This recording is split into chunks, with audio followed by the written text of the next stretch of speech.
Hey y'all, I'm Kate with Salty Katie, and today I thought I'd come on and talk a little bit about the combination of digital and physical planning.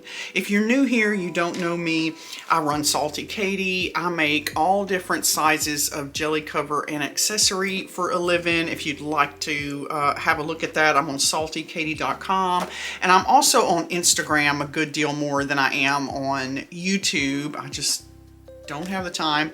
And so on Instagram, I'm at Salty Katie Co. Last week, I uploaded my 2025 mid-year flip. I'll put that up in the cards there if you'd like to look at that. That was for my main planner. I'm going to do a separate video for my health planner. But today I thought I'd talk about the combination of like physical and digital planning that I have fallen into over the years. And it seems to be a combination that's working pretty well because I've got one document that goes on for years and years and years that it doesn't make sense to keep in a physical planner because my books change constantly. And then in terms of portability, I'm also using Google Calendar so that when I'm out and about, I don't drag my planner with me anywhere. It stays on my desk. I don't put it in my purse. I don't take it. So for portability's sake, I use a Google Calendar for that and just enter in my appointments. So let me show y'all. Okay, it took some digging, but I finally found what I was looking for. Okay, so this is a B6 Stalogy I used for a period of time. I was using it as my health planner. Sometimes I keep it daily, sometimes I wouldn't. But what I did do was put a list of step workouts that I had done. There's a lady on YouTube called C. Dorner Fitness, Christina Dorner. I'll do a little pop-up here and drop a link in the comments in case you're interested. And she does tons and tons of workouts, live workouts every week. So I was doing a lot of step workouts, which I absolutely love.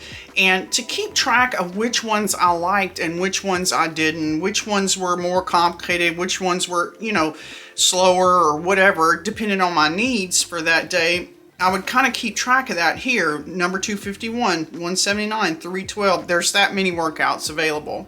And so to keep up with that, I started doing a star rating. And so if I'm having a hard day and I don't know if I want to work out, then I would go back and look in this list and say, oh, here's a 4.5 star one. I must have really liked that one. Maybe I'll do that one today. So it was really helpful for me to keep this list. The problem is that the list kept growing and the book kept changing. So on the next book, this is a B6 Daily from Sterling Ink that I really enjoyed.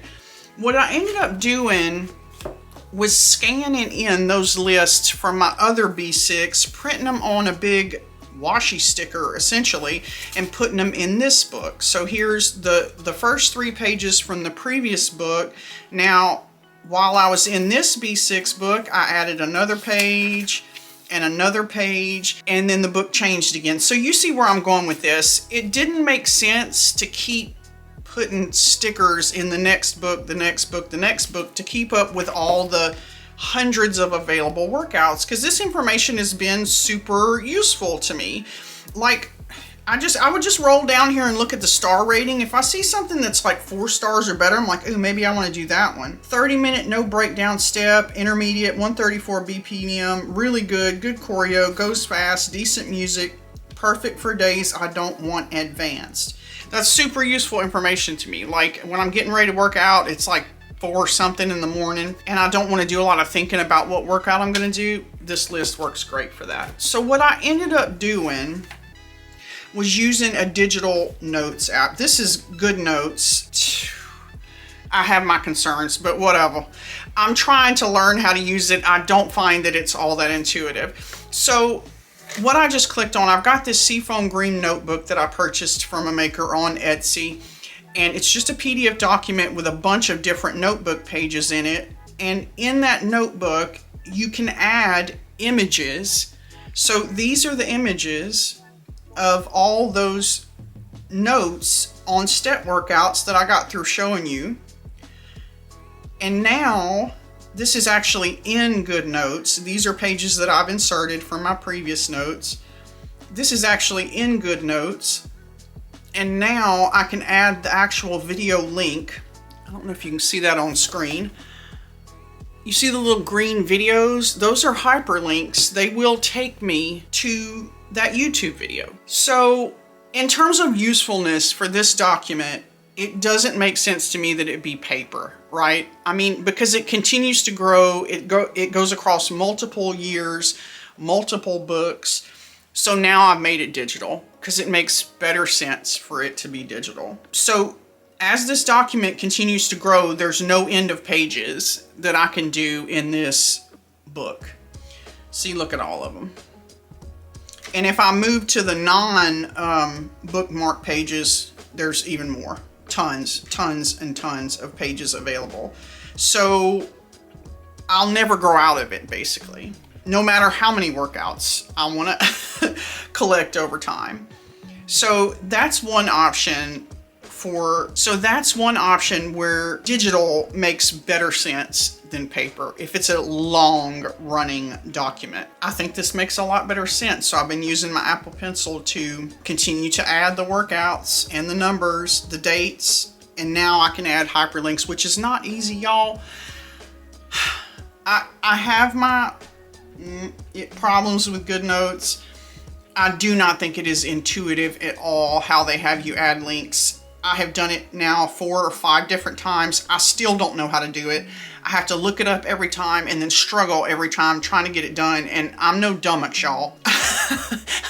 I run a business on my own, and a lot of that is digital. It's a lot of video editing and more complicated, Photoshop, more complicated software stuff, and I still have trouble adding a link, but the functionality is there, and eventually I guess I will be able to memorize the steps to get the links added. But so there's the first example of where digital to me just makes sense, even though I am a diehard physical planner person.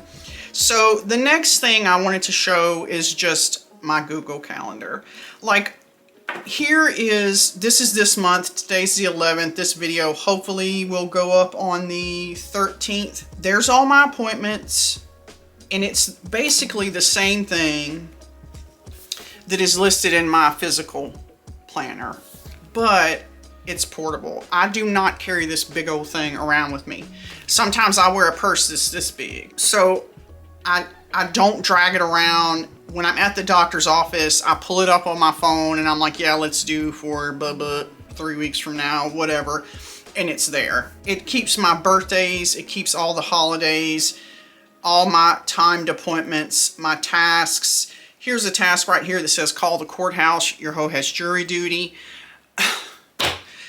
Anyway, drama llama. But this is another way that, to me, digital planning beats paper planning, because your phone obviously is eminently portable, whereas something like this, not as portable. So that is sort of the combination between physical and digital planning that I've come to. Will I ever give up paper planning? Absolutely not. That's not going to happen. It is not even a thing. When I'm 75 years old, I will totter in here, open up my little book, and go to writing about how I'm going to crochet or whatever it is I'm getting ready to do. Yeah, I'm hardcore paper planner, but in these two instances, the portability and then like a multi-year document, to me, digital beats physical. So I would love it if y'all would sort of sound off in the comments. Let me know where you stand on it, because I've even made and sold digital planners in the past, but all the while I'm thinking, this ain't getting ready to work for me. I don't like a digital planner. I prefer paper. This just, to me, paper helps you stay more organized and more organized. And it sticks in your brain better if you're physically writing something down. And I don't think that translates to the use of the Apple Pencil either. To me, like an actual pen and actual paper works better. But y'all let me know what you think.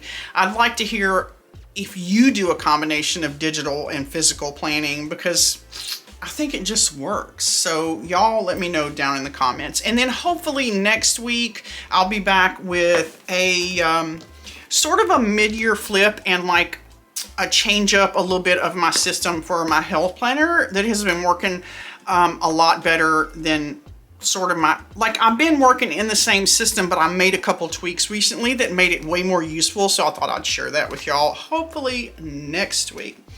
So for the 6 of y'all that watch this video, I sure appreciate you. Drop me a comment down in the comments below. And yeah, I hope to see you again real soon.